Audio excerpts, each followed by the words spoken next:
নমস্কার বন্ধুরা, flavour with অর্পিতার চ্যানেলে আপনাদের অনেক অনেক স্বাগত। আপনারা যদি নাস্তাতে কিছু কুরকুরা মজাদার আর টেস্টি কিছু খেতে চান, তাহলে আপনারা এই নাস্তাটা বানিয়ে একবার ট্রাই করে দেখতে পারেন। আর এই নাস্তাটা বানানো খুবই সহজ, ঘরে থাকা সামান্য উপকরণ দিয়ে আমরা খুব ইজিলি এটা বানিয়ে নিতে পারবো। আর তার সাথে এটা খেতেও খুব টেস্টি হয়। আর রেসিপিটা স্কিপ না করে শেষ পর্যন্ত দেখার অনুরোধ রইল। আর যদি রেসিপিটা একটু ভালো লাগে অবশ্যই একটা লাইক করে দেবেন আর ফ্রেন্ড অ্যান্ড ফ্যামিলির সাথে শেয়ার করে দেবেন। তাহলে চলুন বন্ধুরা, শুরু করা যাক আজকের রেসিপি। আর আজকের এই রেসিপিটা বানানোর জন্য সবার প্রথমে এখানে আমি নিয়ে নিয়েছি দুটো মিডিয়াম সাইজের সেদ্ধ করে রাখা আলু। আর আপনারা চাইলে আলুটাকে ম্যাশ না করে গ্রেটারে গ্রেট করেও নিতে পারেন, কিন্তু খেয়াল রাখবেন আলুর মধ্যে যেন কোনো লাম্পস না থাকে। আর এখানে আমি আলুটাকে খুব ভালো করে ম্যাশ করে নিয়েছি। আলুটা ভালো করে ম্যাশ করা হয়ে গেলে এখন আমরা এর মধ্যে কিছু সবজি অ্যাড করব। আপনারা আপনাদের পছন্দ অনুযায়ী যে কোনো সবজি এখানে ব্যবহার করতে পারেন, কিন্তু আজকে শুধু আমি পেঁয়াজ দিয়ে এটা বানাবো। প্রথমে এখানে একটা ছোট সাইজের আমি পেঁয়াজকে একটু মিহি করে কুচিয়ে এর মধ্যে অ্যাড করেছি, আর তার সাথে দুটো মিহি করে কুচানো কাঁচা লঙ্কা অ্যাড করে দিয়েছি। আর এখন এখানে নিয়েছি আমি একটা হাফ ইঞ্চি মতো আদার টুকরো। আদার টুকরোটাকে আমি গ্রেটারে একটু গ্রেট করে নিচ্ছি। আর এখন এর মধ্যে আমি অ্যাড করে দেবো সামান্য একটু রেড চিলি ফ্লেক্স। আপনারা চাইলে শুধু রেড চিলি ফ্লেক্সও অ্যাড করতে পারেন বা শুধু কাঁচা লঙ্কা দিয়েও এটা বানিয়ে নিতে পারেন। আর 1/4 চামচ অ্যাড করে দিলাম জিরে পাউডার। আর 1/4 চামচ এখন দিয়ে দিচ্ছি এর মধ্যে একটু চাট মশলা। এখন এর মধ্যে দিয়ে দিলাম আমি হাফ চামচেরও কম আমচুর পাউডার। আর তার সাথে এখানে অ্যাড করে দিচ্ছি আমি স্বাদ অনুযায়ী নুন। আমি হাফ চামচ মতো নুন অ্যাড করেছি। আর 1/4 চামচ মতো অ্যাড করে দিলাম হলুদ গুঁড়ো। আর তার সাথে কিছুটা অ্যাড করে দিলাম একদম মিহি করে কুচানো ফ্রেশ ধনেপাতা। আর সব কিছু এখন এর মধ্যে অ্যাড করে দেওয়ার পরে এখন আমরা ভালো করে সব কিছুকে মিক্স করে নেব। আর এখানে আমি সব কিছুকে হাত দিয়ে ভালো করে আলুর সাথে মিশিয়ে নিয়েছি। আমাদের এখানে স্টাফিংটা একদম পারফেক্টলি রেডি হয়ে গেছে। এখন তাহলে এটাকে আমি সাইডে রেখে দেবো আর চলে যাব আমরা নেক্সট প্রিপারেশনে। আর এখন এখানে একটা আমি বাটি নিয়ে নিয়েছি। এখন এখানে একটা আমি ব্যাটার রেডি করে নেব।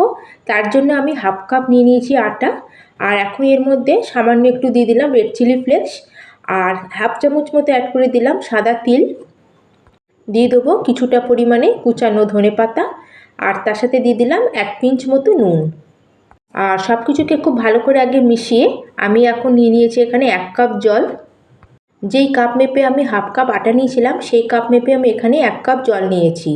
আর জলটা এখানে আমরা একবারে অ্যাড করব না, অল্প অল্প করে জল অ্যাড করব। আর আমরা আটার সাথে এটাকে মিক্স করে নেব। একসাথে যদি আমরা বেশি জল অ্যাড করে দিই তাহলে কি হবে, আমাদের আটার মধ্যে লাম্পস পড়ে যাবে। সেই জন্য এখানে আমরা অল্প অল্প করে জল মিশিয়ে একটা সুন্দর আমরা মিডিয়াম ব্যাটার রেডি করে নেব। যতটা আমরা এখানে আটা নেবো তার আমাদের এখানে ডবল জল অ্যাড করতে হবে। আর খুব ভালো করে আমাদের এটাকে মিক্স করে নিতে হবে। খালি খেয়াল রাখতে হবে যাতে আমাদের ব্যাটারের মধ্যে কোনো লাম্পস না থাকে। আর এখানে দেখুন বন্ধুরা, ব্যাটারের কনসিস্টেন্সিটা আমাদের কেমন রাখতে হবে চেক করে নিন। আর যদি ব্যাটারটা একটু গাঢ় থাকে তাহলেও কোনো অসুবিধা নেই, কিন্তু যেন এটা খুব বেশি পাতলা না হয়। তাহলে এখন এটাকে আমরা সাইডে রেখে দেবো। আর আজকে আমাদের নাস্তাটা তৈরি করতে এখানে আমি নিয়ে নিয়েছি 4 পিস মতো স্লাইস ব্রেড। প্রথমে আমরা ব্রেডের যে সাইডের যে ব্ল্যাক পোর্শনটা আছে সেটাকে কেটে বাদ দিয়ে দেবো। আর আপনারা চাইলে এই সাইডের ব্রাউন পোর্শনটা কেটে বাদ না দিয়েও করতে পারেন, এই সমেত করলেও কোনো অসুবিধা নেই। আর এইভাবে আমি সব ব্রেডের আগে কর্নারগুলো কেটে রেডি করে নেব। আর ব্রেডগুলো কাটার পরে যে সাইড পোর্শনগুলো আছে এই পিসগুলো দিয়ে আপনারা ব্রেড ক্রাম্বসও রেডি করে নিতে পারেন। আর এখন একটা বাটির মধ্যে আমি নিয়ে নিয়েছি 2 চামচ মতো মেয়োনিজ। আর এই মেয়োনিজের মধ্যে আমি অ্যাড করে দিলাম 2 চামচ মতো টমেটো কেচাপ। আর এখন আমরা মেয়োনিজ আর টমেটো কেচাপকে খুব ভালো করে মিক্স করে নেব।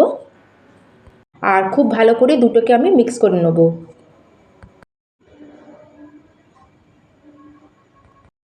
আর এখন আমি দুটো ব্রেড নিয়ে নিয়েছি। ব্রেডের উপরে আমাদের মেয়োনিজ আর টমেটো কেচাপ যেটা আমরা মিক্স করে রেখেছিলাম সেটাকে ভালো করে ব্রেডের উপরে একটু লাগিয়ে নেব।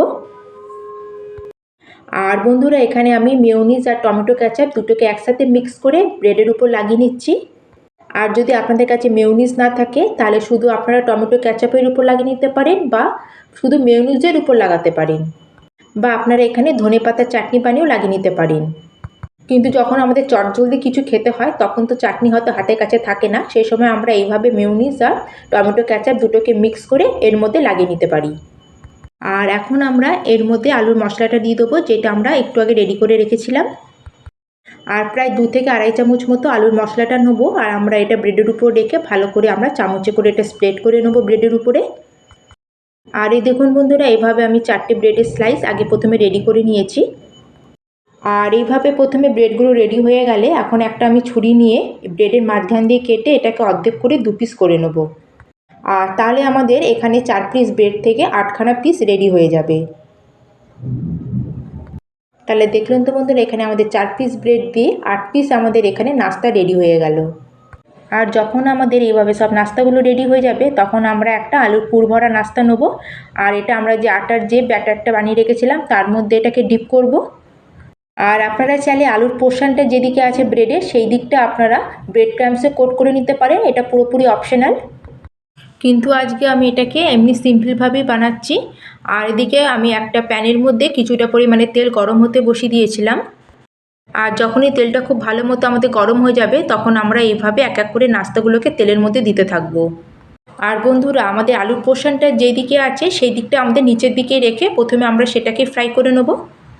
আর এগুলোকে দেওয়ার সঙ্গে সঙ্গে আমরা এর মধ্যে কোনো টাচ করব না। যখন আমাদের 1 থেকে 1.5 মিনিট হয়ে যাবে আর নিচের দিকটা হালকা একটু ফ্রাই হয়ে যাবে তখন আমরা এক এক করে আমাদের নাস্তাগুলোকে উল্টে দেবো। আর বন্ধুরা, যখন হাতে সময় কম আছে বা কিছু টেস্টি আর মুখরোচক খেতে ইচ্ছা করছে বা একই ধরনের নাস্তা খেয়ে আপনারা বোর হয়ে গেছেন তখন আপনারা ইজিলি এই নাস্তাটা বানিয়ে নিতে পারেন। আর আলু যদি সেদ্ধ করা থাকে তাহলে কিন্তু এই নাস্তাগুলো তৈরি করতে একদমই বেশি সময় লাগে না। আর এইভাবে যদি আপনারা একবার বানিয়ে খান দেখবেন বাড়ির সকলেরই খুব পছন্দ হবে। আর এইভাবে উল্টে পাল্টে আমাদের দুদিকটা সুন্দর গোল্ডেন কালার আসা পর্যন্ত আমরা এগুলোকে ফ্রাই করে নেব। আর এই দেখুন বন্ধুরা, আমাদের নাস্তার উপরে সুন্দর একটা গোল্ডেন কালার চলে এসেছে। আর এখন আমরা এগুলোকে ভালো করে তেল ঝরিয়ে আমরা তেল থেকে এটাকে বার করে নেব। আর দেখুন বন্ধুরা, কতটা লোভনীয় লাগছে দেখতে। আর একই রকমভাবে আমরা সেকেন্ড ব্যাচের নাস্তাগুলোকেও ফ্রাই করে নেব। আর বন্ধুরা, এটা আপনারা বানিয়ে বাচ্চাদের টিফিনেও দিতে পারেন, কোনো ঝঞ্ঝাট লাগে না, খুব তাড়াতাড়ি ওটা রেডি হয়ে যায়। তাহলে বিকালবেলা চায়ের সাথে যদি এরকম গরমাগরম ক্রিস্পি নাস্তা থাকে তাহলে তো মজাই আলাদা। তাহলে বন্ধুরা, আজকের আমার এই রেসিপি আপনাদের কেমন লাগলো অবশ্যই আমাকে কমেন্ট করে জানাবেন। ভালো লাগলে লাইক করবেন, শেয়ার করবেন। আর চ্যানেলে যদি নতুন বন্ধু হয়ে থাকেন চ্যানেলটিকে প্লিজ সাবস্ক্রাইব করে দেবেন। তাহলে বন্ধুরা, আপনারা আবার শুনলেই বুঝতে পারবেন যে নাস্তাটা কতটা ক্রিস্পি তৈরি হয়েছে। তাহলে আজকের মতো আমি এখানেই শেষ করলাম, আবার চলে আসবো অন্য একটি এরকম মজাদার রেসিপি নিয়ে। ধন্যবাদ।